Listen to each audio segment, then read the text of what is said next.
దొంగతనాలకు పాల్పడుతున్న అంతర్రాష్ట్ర ముద్దాయిని చిత్తూరు జిల్లా పోలీసులు అరెస్ట్ చేశారు. 210 గ్రాముల బంగారు ఆభరణాలు, 2 లక్షల రూపాయల నగదు, ₹1,00,000 విలువ చేసే ద్విచక్ర వాహనాన్ని స్వాధీనం చేసుకున్నారు.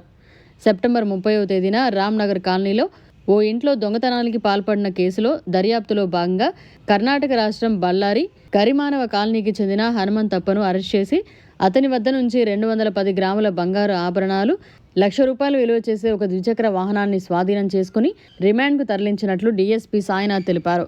వీరిని పట్టుకోవడంలో ప్రతిభ చూపిన 2 టౌన్ సీఐ నెట్టి కంటయ్య, ఎస్ఐ రమేష్ బృందాన్ని అభినందించారు. తన వ్యక్తిగత పన్ను నిమిత్తము లాక్ చేసుకొని 30 తారీఖు నుంచి వెళ్ళిపోయినాడు.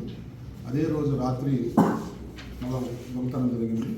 మనకు 1వ తారీఖు ఆయన పోలీస్ స్టేషన్ రాబడి దాదాపు 150 గ్రాములు బంగారు ఆభరణాలు, ఒక కొద్ది క్యాష్ ఉన్నాడు. మళ్ళీ విచారణలో ఒక 6 లక్షలని మనకు తేలింది. దొంగతనం అయిందని మనకు చెప్పడం జరిగింది. ఇమ్మీడియట్గా నెట్టికంట తర్వాత ఆయన దూరంలోని సిబ్బంది, టూస్ టీము అందరూ విజిట్ చేసి చుట్టుపక్కల ఉన్నటువంటి సీసీ కెమెరాల ద్వారా ముద్దాయి యొక్క చిత్రం స్పష్టంగా రికార్డ్ అయినందువల్ల, అతను ఓల్డ్ అఫెండర్ అయినందువల్ల మాకు ఇతర రాష్ట్రాలకు సంబంధించినటువంటి బృందాలతో సంప్రదిస్తే ఆయన పేరు హనుమంతప్ప, ముద్దాయి పేరు హనుమంతప్ప, సన్నా కొల్లప్ప, కరిమానవ కాలనీ, బళ్ళారి జిల్లా అని తెలిసింది. ఇతను దాదాపు 17-20 కేసులు ఇంటి దొంగతనం కన్నపూర్ కేసులు కర్ణాటక రాష్ట్రంలోనూ నమోదు కాబడినవి.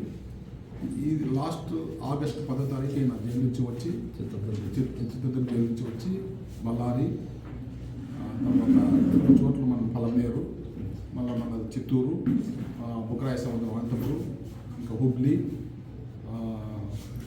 సోలాపూర్ దొంగతనాలు చేశాడు.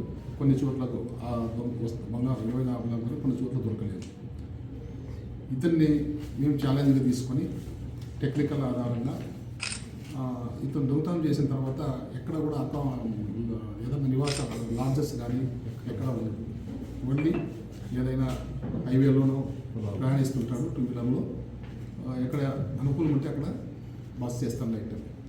మాకు వచ్చిన సమాచారం ప్రకారం ఇతన్ని ఈరోజు చిత్తూరు బ్యాన్స్ హోటల్ దగ్గర అరెస్ట్ చేసి అతని క్వశ్చన్ నుంచి దాదాపు 210 గ్రాముల బంగారు ఆభరణాలు చిత్తూరు జిల్లాకు సంబంధించినవి, అనంతపురం జిల్లాకు సంబంధించిన మాత్రమే.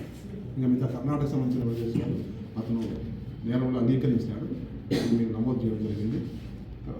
తర్వాత ₹2 లక్షల క్యాష్